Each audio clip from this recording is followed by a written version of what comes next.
Hi, everyone, and welcome to another episode of Help with Natalie. I'm here today with the amazing comedian Nacya Marreiro. How are you? I'm great. Thank you for having me. Thank you for joining me. Yes, how's it going?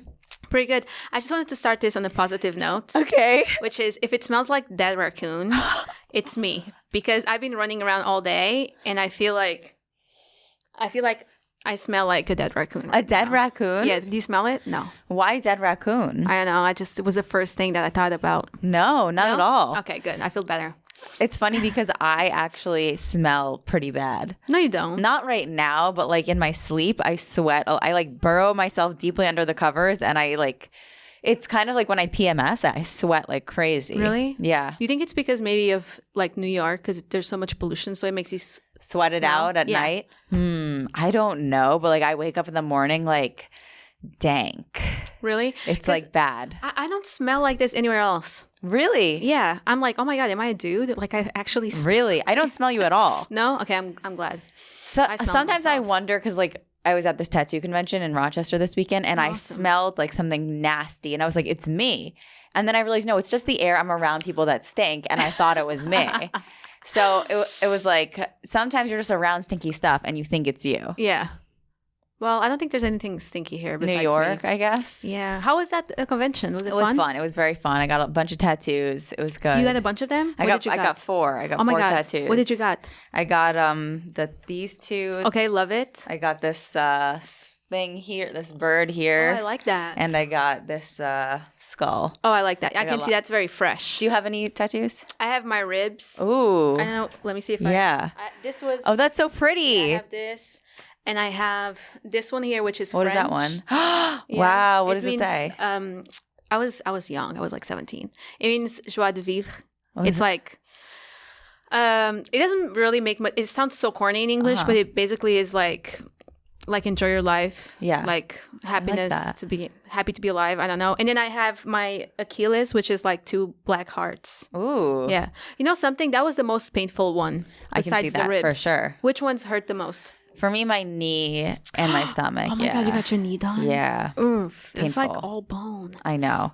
So painful. You brave. I have so many questions I want to ask. I want to get to know Nacya. So you're based in Austin, Texas. That's where you're based, right? Is that where you started comedy? No, I actually started comedy when I was 21 in Norway. Really? In Norway? I was living in Norway, yeah. Whoa. Okay. What is comedy like there?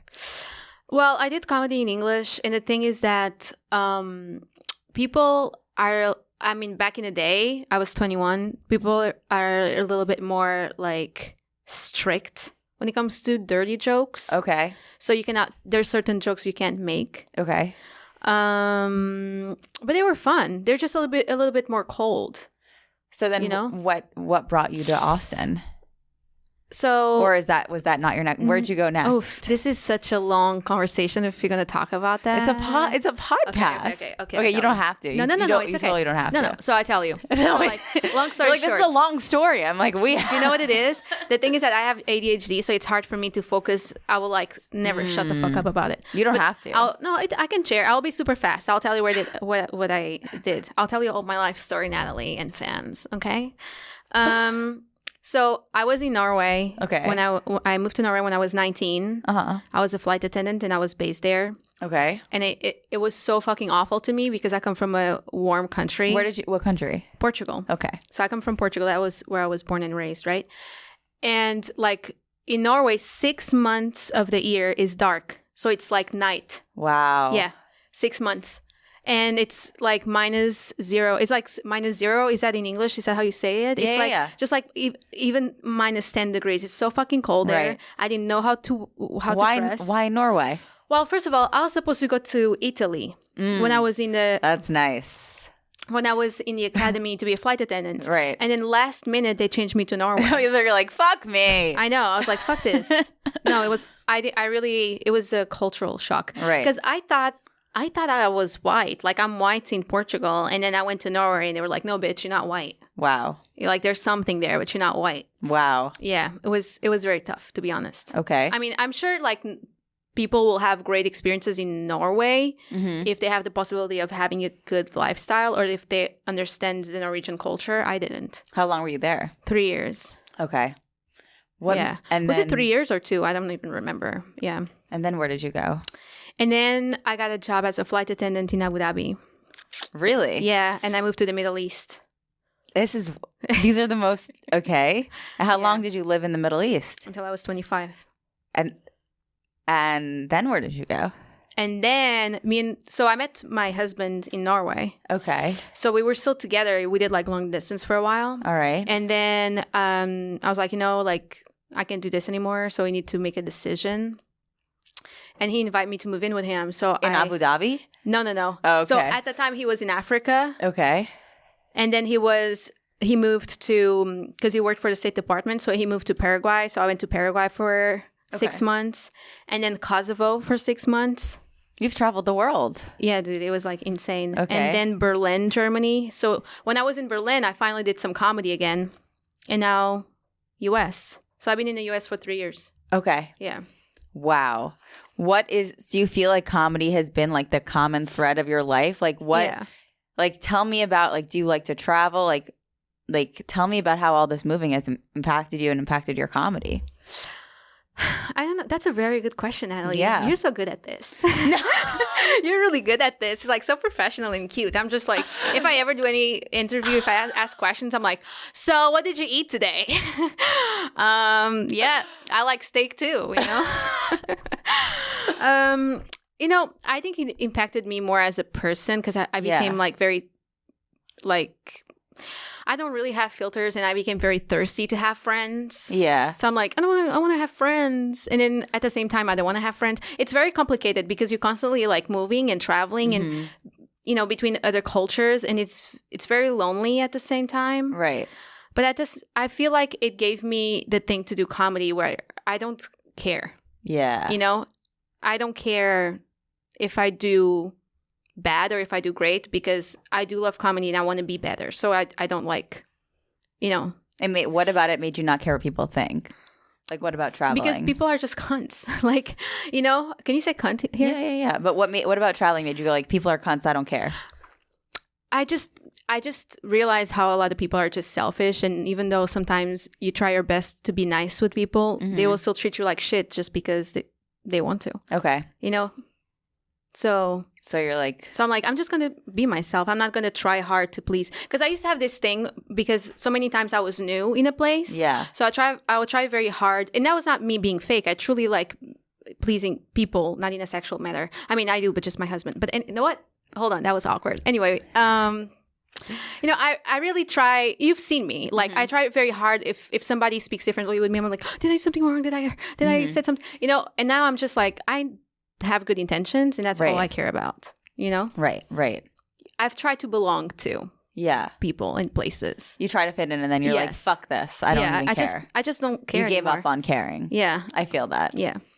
Interesting. Well, you have a show called The Riff. Oh, yes. And that's the show and Joe Rogan gave that show a shout out, which is very cool. Yes, makes me very happy. And he's done your show. Mm-hmm. So tell us a little bit about The Riff.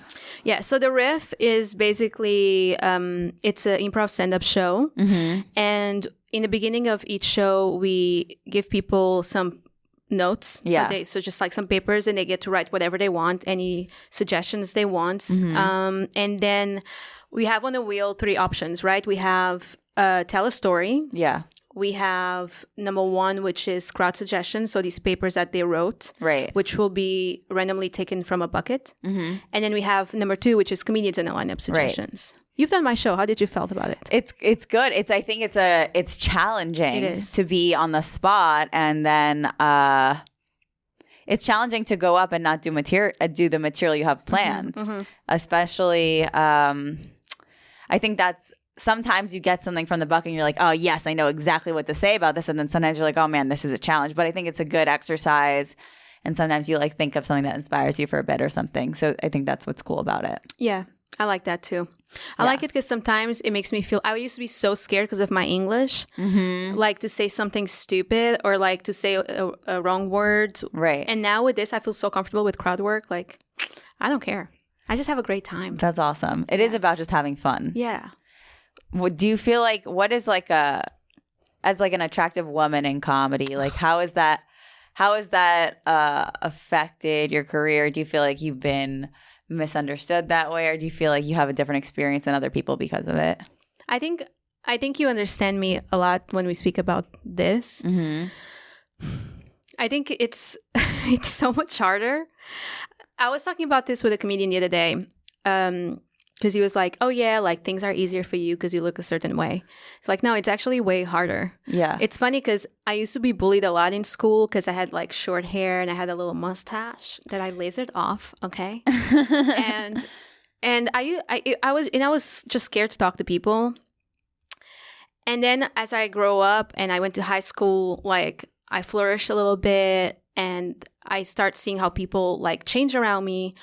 And then I was like, oh, is it because of like people treat you differently when you're pretty, right? It's different, right? Mm-hmm. Like some people are nicer, some people are actually more rude.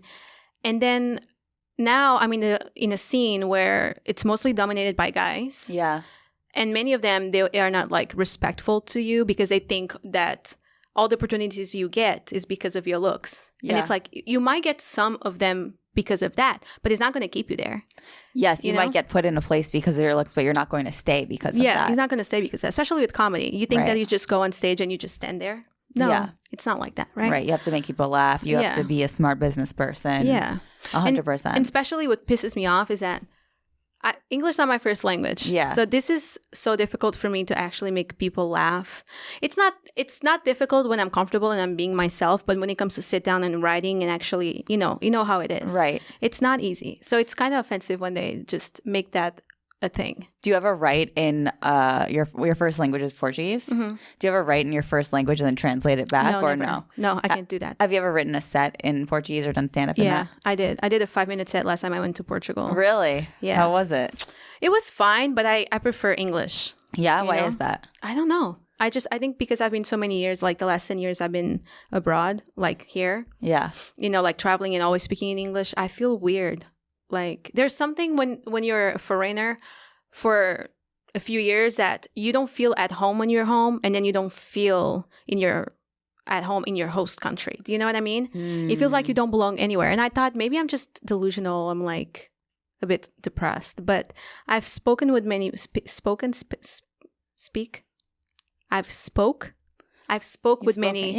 with many different people that are foreigners, and they feel the same way. Which is what, like they don't feel at home where they come from because they've been gone for so long. Yes, so they don't feel at home here. Yeah, interesting. Just weird. Interesting. And why? Like because you feel like you've gone for so long that you're looked at in a different way. I don't know. It's just so many things change. Like I noticed especially when last time I went home, I forgot how to say certain words in Portuguese. And then I would eat, like, we don't eat eggs and bacon for breakfast there. And my mom was like, ugh, why are you eating that? Your cholesterol is going to go so high. Like, stop eating it. I'm like, Mom, I've been eating this for the past 10 years. Right. She's like, that's not healthy. Like, stop eating that. Right. They will eat, like, maybe a pastry. And coffee, or just coffee for breakfast. Yeah. Or cereals, like...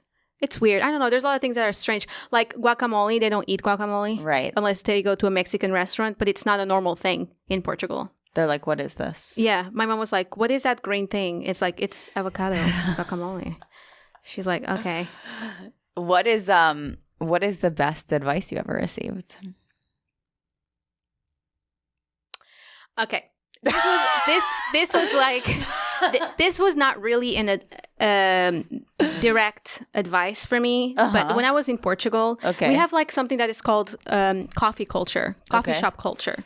Have you heard about that? No. So coffee shop culture, like a lot of people in Europe have this, like Spain, Portugal, Italians, like where people go to the coffee shops and they'll just have coffee and smoke cigarettes, and they all talk with each other like if they're a big family. Yeah.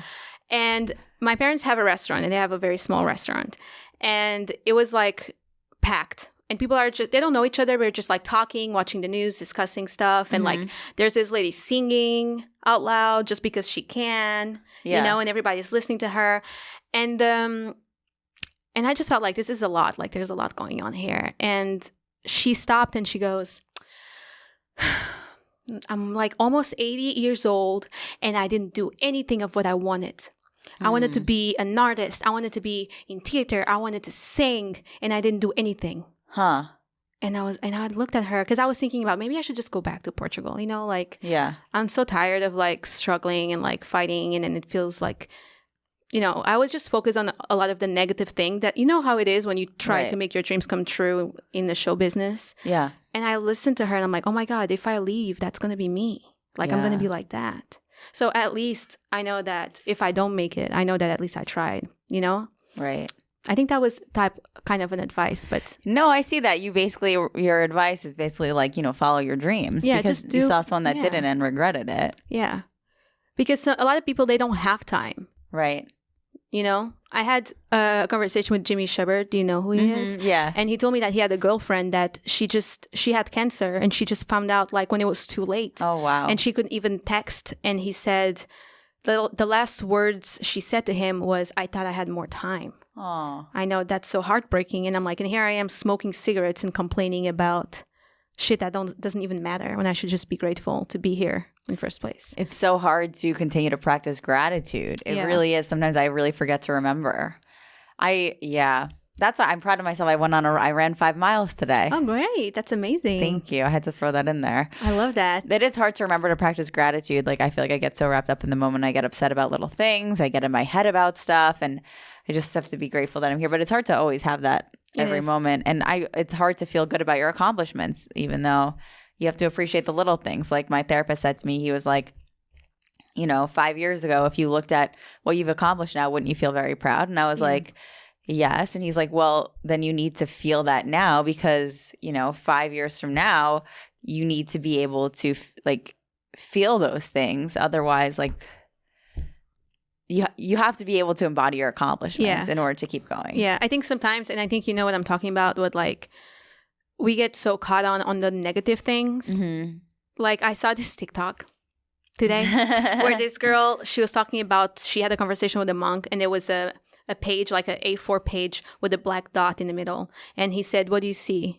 And she goes, a black dot. Mm-hmm. And she goes, there's so much white space. Why are you just focused on a black dot? Huh. And that's like the bad things in your life. They're just like a black dot in all these amazing things you have. Right. You know?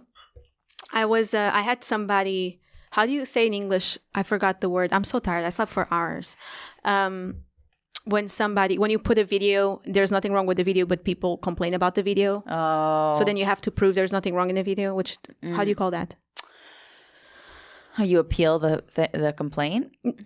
No. Like, if you have a video and I don't like you, so I go and... You report it? Yeah, report it. Yeah. That's the word. I'm sorry.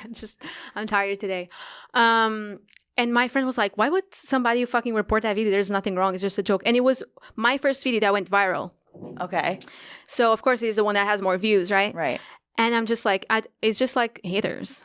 Yeah, of course. And she goes, that's so annoying. And I'm like, no, it's a compliment, actually. Yes. There's people who are like in deathbeds right now and they wish they had 15 minutes they wish they had 15 minutes to see their family or somebody else. Yeah. This motherfucker is actually wasting time of their precious life. Thinking about you. And all the time that it takes to create a fake account, to report. Like, are you that worried about me? Yeah. It's a lot. To love your haters. They're your biggest fans. Thank you. Yeah. It's my a favorite lot. thing to say. Tell me, what was your best advice that you ever got? Oh, my best advice? I think about it today, and it does change because I do ask everyone on my podcast. Lately, I like what Emma said last week, which was you don't have to like it, because I've been trying to exercise more. Mm-hmm. You don't have to enjoy it to do it. But also, I think good advice that I received was not to always take people's advice without really considering it, because sometimes I'll get advice from someone and I'll just take it immediately and rush into it and be like, I should do this, and like change all these things without really like considering the options and all of that stuff. Like someone will be like, oh, you should talk someone will be like, you should talk slower in your act, and then I'll like talk slower the next set and sound stupid instead of being like, hold on, do I really need to do that? Yeah, that's a bad example, but no, I see what you're saying. I had I was talking with, I'm just like name dropping now, I don't mean it like that. I was talking with Lisa Lampanelli, and the first thing she told me was like, we don't take anyone's advices. If somebody goes and gives you advice, you say, thank you very much, no thank you. Yeah. Because sometimes it's just so confusing. And I feel like mostly as women, we try to please everybody. Yeah. And we just like, we don't want to be rude or disrespectful. So we'll be like, okay. Right? And then it's not always good. Exactly. What is like the craziest thing someone has come up to you and said after a show? Oh, I don't know. Not really crazy things. Just like people like try to make conversation or somebody's like, hey, can I pay you a drink? Right. Or like, hey, I really like this joke. Like somebody who never fucking done comedy before. Yeah. I like this joke, but you should change this one. Oh, right. It's crazy. I'm like, shall I throw up on you right now? Yeah. Like, who do you think you are to be giving me advice? No, it's not. It's not really about that. But it's just like me going to my doctor. I cannot compare comedy with being a doctor, of course. No, so but it's like me going to my doctor and be like, hey, would you mind not grab my left fake hip that hard? Just try to grab it from the bottom. That sounded sexual. I would never hit on my doctor. But, it's just like, it doesn't make sense. What do you talk about in your act? I talk mostly about myself and my childhood and how I was raised. Yeah. Yeah. So. What is your goal with your stand-up? Like, where do you see yourself in 5 years? So right now I'm working on a one-woman show. Cool. And I'm really excited about it because I'm going to talk a lot.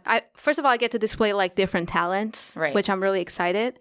And like acting, of course, and writing. And for me, it's so much easier to be able to tell a story when I can act on it than just like talk. What do you mean act on it? So, for example, I'm talking about the history of the Portuguese as well. Okay. And I get to be different characters and cool. put on different things on. Okay. So I think that's fun, right? Yeah. With stand-up, maybe I could do that too, but how long it would really take, put a wig on and then like I'll have to carry these fucking wigs with me the whole time. It's just too much. So what do you do in a one-woman show when you get dressed up into different characters? So that's what you have to wait to see. Oh. Because I've made that as a smooth transition. You have? Yes. Where can we see the show? It's not out yet. I'm just working on it. Do we know where? I'm going to start. What city? I'm going to go to LA next year in January. Okay. And I'm going to try an experiment and see how it goes. Okay. But then I want to do the first, I want to shoot it here in New York. So is this going to be something that's going to be live or something we're going to see It's going to be online? live. It's going to be live, but then you can see it online because I'm hoping I can share it afterwards. So where am I watching? I don't know. I don't know anything yet. I can't wait to see this. Yeah, I think you're going to love it. So tell me more about it. I want to know everything. So I really want to, my goal with this is to talk about like the Portuguese history because I think a lot of people have misconceptions about it, and also about my life and how I was raised. And I feel like a lot of people, they think the opposite of me of what I am. So I want to like clarify things, and I just want to be an inspiration for other people, like other Nacyas out there in the world that maybe they grew up in not such great places, and when I say places, I don't mean country, I mean like household, because Portugal is amazing. And I've been to Portugal. You've been to Portugal? Where? I don't remember. I was a kid. Oh, yeah. You have to go back. Yeah, I do. You're gonna love it so much right now. Like it's packed with Americans. So I went when I was a kid. My friend got bit by a dog. I wouldn't be surprised. Yeah. But it was in a hotel. Okay. So there was a dog in a hotel? There was a dog in a hotel. We thought it was the hotel's dog. It was a random dog. I threw popcorn at the dog. He got bit by the dog. It wasn't Portugal's fault. I don't know why that sounds such an interesting story. I'm like, tell me more about the popcorn and the dog. But but it was fun. Yeah. Other than that.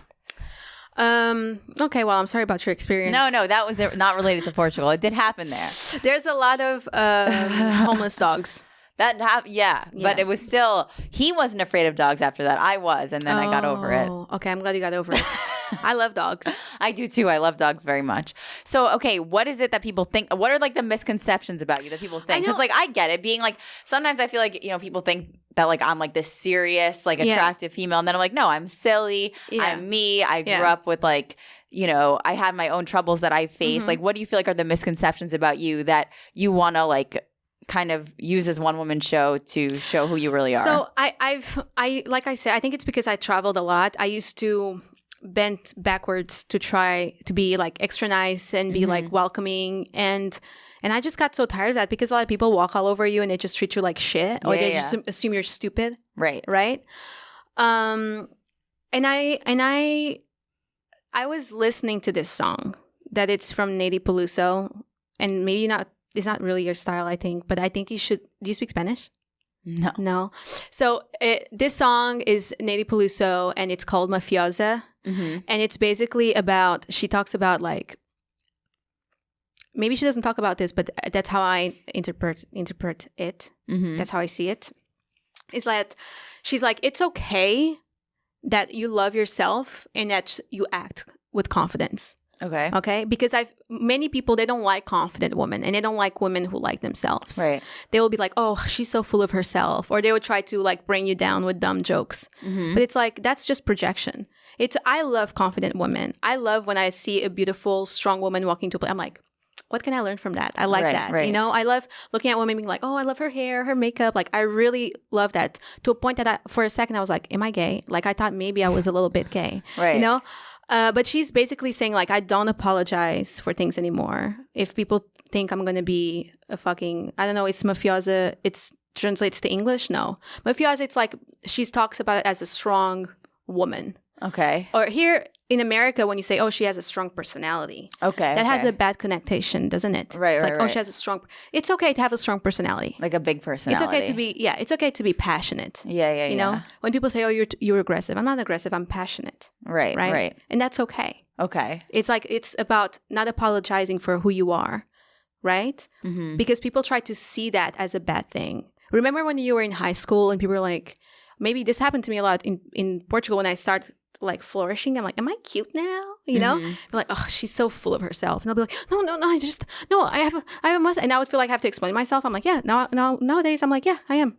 I am full of myself. I love myself. Right. Why if I don't love myself, who's going to love me? Right. Right? It's okay. So you want to tell your story. Yeah. And it's funny because I feel like throughout the whole time, there were so many times like I fight it with, I kind of suffered with depression for a while, and I had a lot of fucked up thoughts where I was just tired. You know, I was like, I feel like I don't belong anywhere. I'm just miserable. Right. And I kind of like missed my family, and I just wanted to have friends, and I didn't seem to meet anybody interesting. And I kind of want to, I don't know, I had like fucked up thoughts. Okay. Yeah. And I feel like a lot of things showed up in my life that every time I kind of wanted to quit, like pushed me forward. Yeah. So he's also talking about that, like nothing is really a coincidence, you know? That's cool. I like that. What are some of the things that like show up in your, like, what are things that like would remind you, like that show up and be like, it's okay, don't give up. Like you're on the right path. So I would meet people that I admire in industry that wanted to work with me, you know?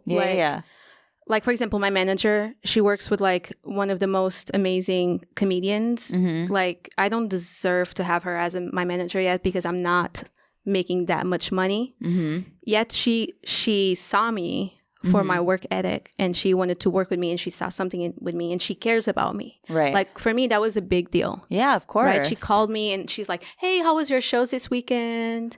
Yeah. Okay, what are your goals for this year? And I'm like, oh my God, like, that was amazing. And I met, I don't want to name drop, but I met other people that won Emmys, and they wanted to work with me, and they wanted to be my friends, and they check on me. And I'm like, why would these people care about me? Right. You know? So that made me really happy. And I always see angel numbers everywhere, like 444, 111, all the time. Yeah. Every time I feel a certain way about something, I get that. Okay. It's really strange. Yeah. Do you believe in that? Yeah, absolutely. I brought a tarot deck. Oh, okay. I love that. Absolutely. Yeah. It's always important to have those things that remind you you're on the right track and you're doing the right thing. Especially in comedy, it's really easy to convince yourself that whenever you do get something, it's because of something that doesn't have to do with you. And you're like, no, I am talented. I am putting the work in. And you have to make sure you hold on to those things that are telling you that you're doing the right thing. And those people that do believe in you are so important. It is. You know? They are. It's not an easy industry to be in at all. It's a very, especially as a woman, especially like, you know, people are rooting against you. It's men, like men support each other, and then in a very different way than women do in this industry. Yeah. It's weird to me because like comedy, like I think we talked about this once. Mm-hmm. Like if it was with acting, there's like a million girls that look like me, right? Mhm. So I understand if there's like some type of competition, but with comedy, we all have different stories. Right. We all have different styles. Right. So why there even should be competition, Mhm. you know? Absolutely. It's like fighting about chocolate ice cream and you're not liking chocolate ice cream and I'm like, but it's chocolate ice cream is fucking delicious. Like I don't have to fight with you. It's subjective. It's a fucking taste, just like Yeah. comedy, you know? Exactly. So Exactly. I get very passionate about this. Absolutely. Yeah. Yeah. Yeah, definitely. I mean, I'm excited to see your show, the Fuck one yeah. woman show. I'm very excited. Yeah. Yeah. I mean, it's going to take a while, but Of yeah. course. I'm hoping I'm giving myself a date to start working on it like live latest February. Okay. And I hope I can like maybe late March do the show here in New Cool. York. That's what I'm hoping for. That's cool. That's exciting. But you can never put dates on these things. You never know. Yeah, you can just work on them on stage when you Yeah. have the opportunities. And That's doing like cool. a one-woman show is different than just stand-up comedy. Mhm. You know, that's the thing. Yes. One advice that I got on this podcast about a one-woman show, it really stood out to me, is someone on the podcast did a one-woman show and said, it was a one-man show, said silence is when you can tell like they're listening, and that it was like a very big adjustment. I've never done a one-person show, but that it was like an adjustment to deal with like the audience laughing Yeah. versus the audience listening. Yeah. That means that they're And that like interested. the silence is actually a good thing Mhm. in like a one person show. And I always think that's like such an interesting thing to adjust to when you're like talking about something serious. It's like, oh, that's actually good. This thing that I'm used to being like, oh, that bomb. But it's like, no, that's good. That means you have their energy. Yeah. So I always think that's so interesting to deal with. I think that's very interesting too. I sent so I like to write as I think and then clean everything up. Yeah. And I wrote a few first drafts of the things I wanted to talk about. Mm-hmm. And then only the first act, I wrote it clean, like as it's going to be, like with stage directions, everything like as Cool. it should be, right? And I sent it to Lisa. And then after a while, because do you know sometimes when you're really tired and you don't really think about things? Yeah. And you just like do it and then you feel embarrassed and it's like, ooh. Yeah. And I sent that over to her with the drafts with like grammar mistakes and all that Totally. stuff. And then I told my manager and I was like, ooh, I just realized I sent those like first drafts to Lisa. And she was like, you shouldn't have done that. And I'm like, I know. And then I spoke with her a few days after and she goes, oh, by the way, I read your drafts. And I go, oh shit. Oh, I'm so sorry. And she goes, sorry for what? You don't have nothing to apologize for. I'm like, oh no, I didn't even clean the grammar, nothing. And she goes, no, I think this is fucking great. That's awesome. She's like, I think I'm so excited you had me on this. Like, if I can work with you, I will, because this is fucking amazing. That's awesome. Yeah. And I was like, you know, it was like I was high. You know, when you, yeah. that first one that you get, that's I want to smoke so bad right now. I know, me too. That's how I felt when she said that. That's awesome. Yeah. I'm so excited for you. I know, I'm really excited too. Oh, I'm you really got to happy. let's get this going. I know. Let's go. I want to read it. Let's go. I'll send it to you before. I'm excited. I'm excited for you. So also I see on your Instagram you're doing some cooking videos. What is that? Yes. I'm doing this, it's a thing called Mouthful, a culinary show. Okay. What is it? A comedy culinary show. So basically I cook something Portuguese. Okay, cool. And it's like you're in the kitchen with me and I riff on it. So it's like if you came over to my house and I would cook a Portuguese dish with you and we would be talking about things and I would just be trying to make you laugh. What's your favorite Portuguese dish? I don't know how to say this in English. Say but it in Portuguese. in Portuguese is bacalhau com natas. What is that? So it sounds disgusting. I explain what it is. But basically it's like a codfish dish. Okay. With like potatoes and it has like cream and it has cheese on top and then it's almost like a lasagna. Okay. But it sounds so disgusting like this, but I'm telling you. Codfish with cheese and what? I know. It sounds disgusting. Wait, fish and cheese. Yes. And so wait. It sounds disgusting. Actually, Google it right now. Okay. It doesn't look called? disgusing. BA. Yeah. CA. Yeah. LHAU, like you. I found. Wait, com natas. You have to put a space. Wait, oh. COM, space COM, space NA. Yeah. You found it? Yeah. Okay. Oh, it looks cheesy. I like cheese. Me too, but listen, I didn't realize how awkward it was until I made it for my husband, but he doesn't eat fish and he eats that. What? So okay, because it doesn't taste like fish. No. Interesting. And it's like a Christmas dish because it's like crispy on top and then it's soft and cheesy. So you've been with your husband for a long time. Yeah. All my 20s. All your 20s. What is that like being in a long-term relationship with someone that you've traveled with? Does he go to your stand-up shows? Like, what is that like? Well, it's like a friendship. It's work, you know? You don't stay friends with people forever just because you love them, you know? Yeah. So there's like work to put in. Yeah. You know? Like you when the problem comes up, you work on it. You mean like? Yeah, I think also because we've been together for so long, we are also kind of codependent from one another. Yeah, yeah. But like, I don't know. I don't know what to say. Like what do you think your advice would be for someone like in a long-term relationship? Like, I feel like, you know, I think like communication is key. Mm-hmm. For example, I don't have that many friends, but the friends that I do have, they would do anything for me. Right. And they've done everything for me. They travel the world to come see me. Like, they've taken care of me when I'm sick. Like, they will move oceans to be with me. And do you have that, like, not oceans, relationship with your husband where you guys are, like, best friends the same way? We are not best friends, but we are working on being best friends. But we do... I think maybe it's a cultural thing, and because he's a very alpha male, and then I because I grew up with him, kind of, I was always very submissive. But now I think because of this lifestyle really take a turn on me, so I'm not as submissive anymore. So sometimes we have some communication issues, but we're working on that. So for example, with my best friend, if we don't get along, if we don't agree with something, we don't fight about it. We just like... Really? Yeah. She just goes, look, I don't agree with you. You don't agree with me. I love you. And let's love that. That's fun. Yeah. And that's it. That's nice. Yeah, and then we just talk about something else. That's so good. Yeah. Okay. I know. But with my husband, it didn't used to be like this.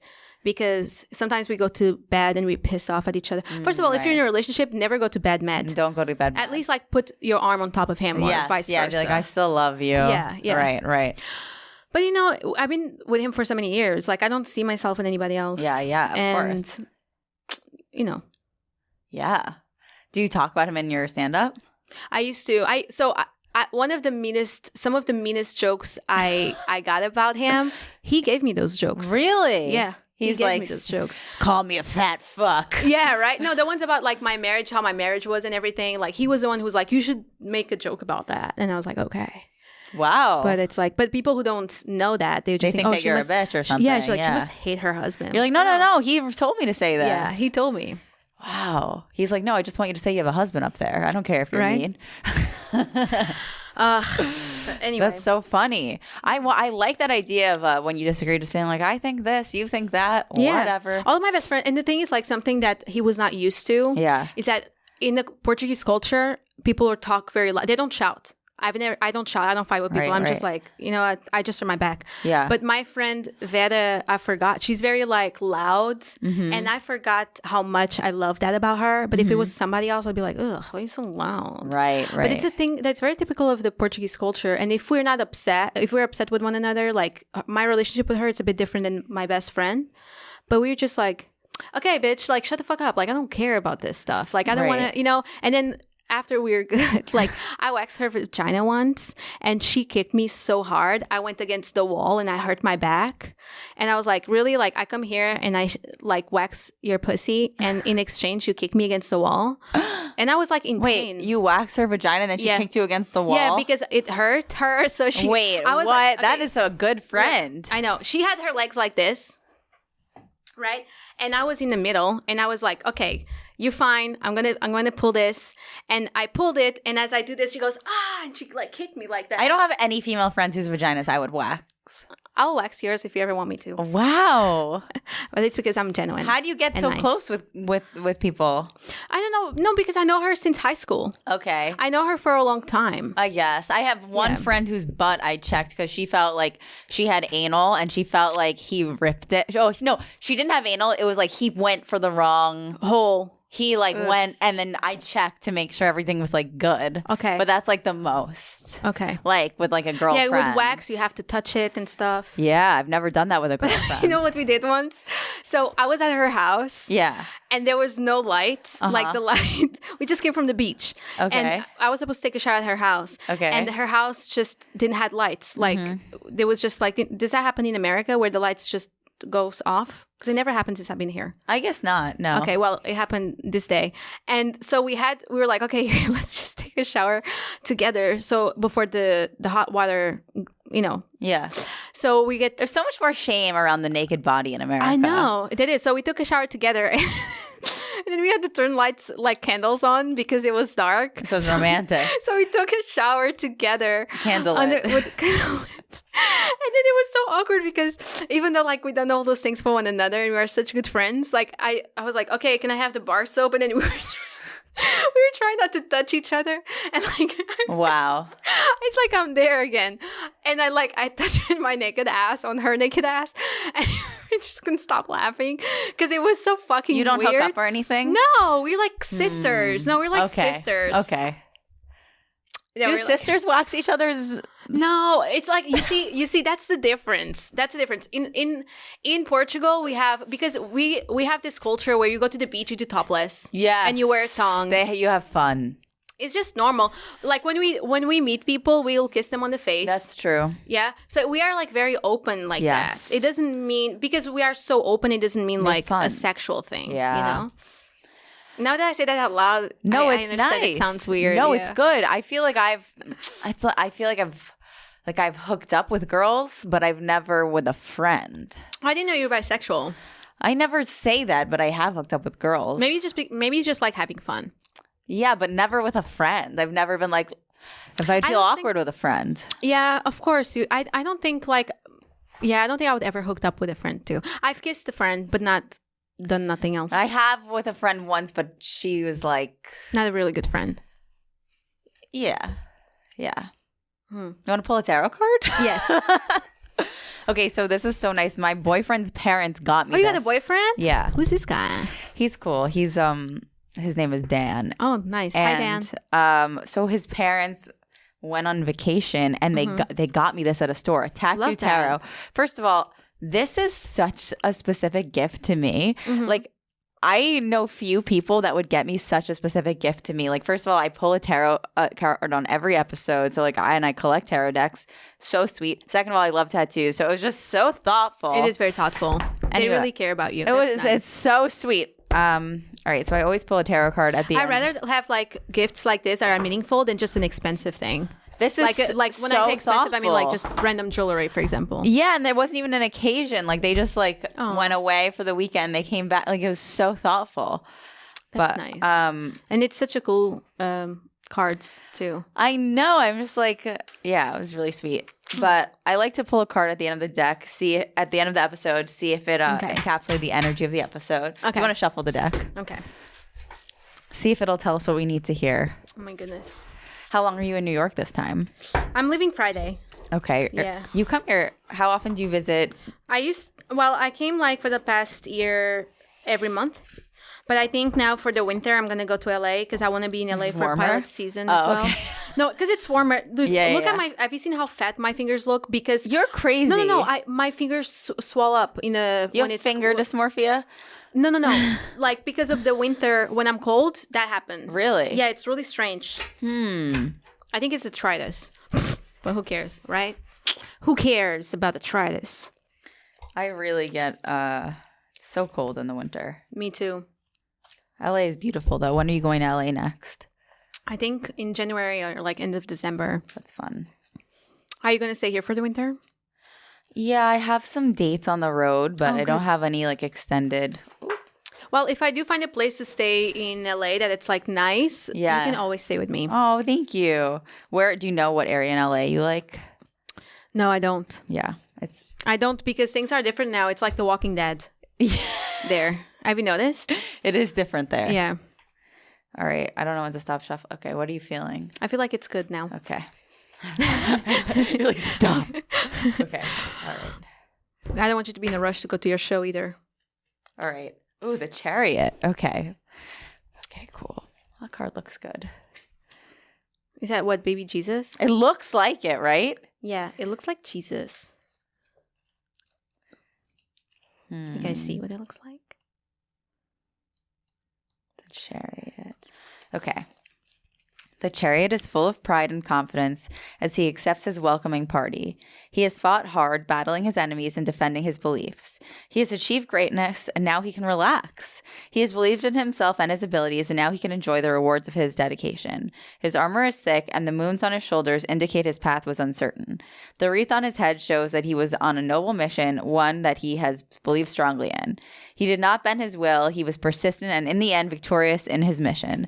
The winged medal below him shows a rearing horse and a spinning top, signifying that he was aggressive in battle but also able to balance himself along the journey. Move forward quickly and with confidence. You have earned it, and your welcoming party may be coming soon. If you've already achieved your moment of glory, take time to appreciate it. That's nice. So, have you just accomplished or achieved something, or are we about to? Or is it that we need to appreciate our accomplishments because we were talking about gratitude? Yeah, I think it's all of the three. Because I did just shot my second movie. Oh, you did? Yeah. What's your second? What movie? It's called Down to Mexico. What is it? So it's funny because I shot 2 movies this year, and in both of them, I'm the girlfriend of like a mafia boss. Really? A cartel boss. Yeah.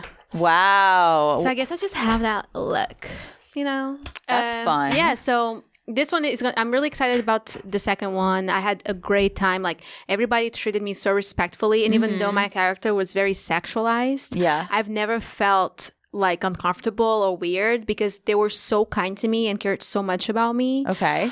And it's going to go to all of the biggest movie festivals. So I'm really excited about it. That's exciting. Yeah. What is it called? Where can we see it? I don't know where you're going to be able to see it. I know it's going to come out on the movie festivals first in January. Cool. I don't know when it's like, if it's going to be like easy to access. And what was the first movie? I don't want to talk about it because I haven't got paid for it yet. Okay. Yeah. Okay. Most likely won't be. Sounds like a porn. It's not. It's just a romantic comedy. Oh, we like that. But yeah, the second movie, it's called Down to Mexico. So I'm really excited. It's really like good script. It was like a SAG movie. Like I'm very excited. Okay, I like this. This is exciting. Very cool stuff. Are we taking another card or are we done? Let's take another card. No, you have to go though. No, we're good. No, you good? We can pull one more. How far is this from the stand? 20 minutes. Okay, it's not that bad. Yeah, we're okay. Okay. I drove here. Oh, okay. Yeah. Maybe I'll go with you. Can I go with you? Yeah, of course. Okay, cool. No. She's just like, no, bitch. Stay here. Okay.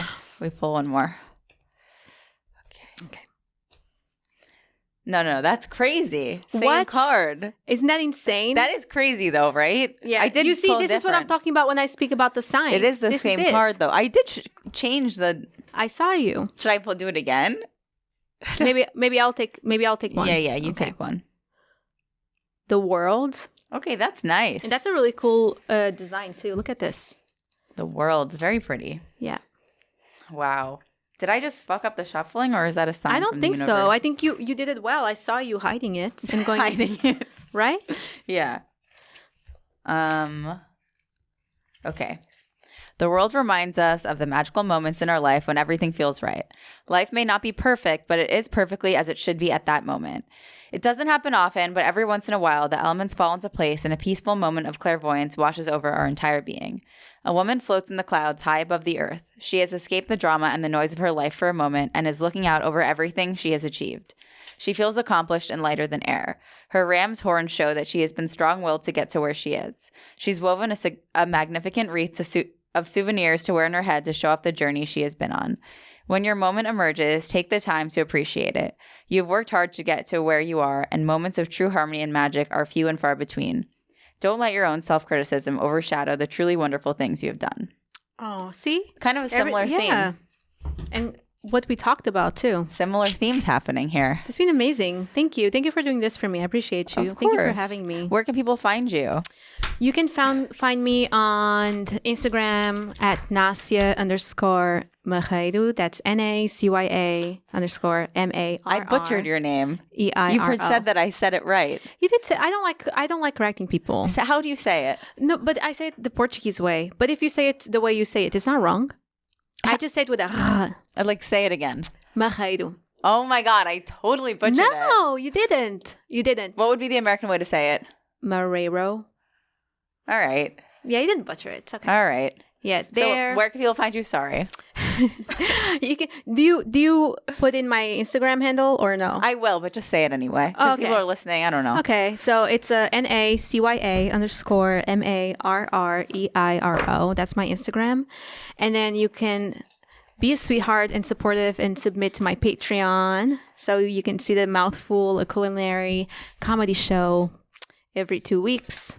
And it's really cheap. It's cheaper than the Starbucks coffee. And you're going to be helping me support my career. Very cool. Yes. And as always, follow me on Instagram at Natalie Cuomo _ at Natalie Cuomo and everything else. Patreon.com/Natalie Cuomo, Twitch.tv/Natalie Cuomo, and subscribe to the podcast. Help with Natalie Cuomo. Thank you guys so much for watching. We'll see you next week. Thank you.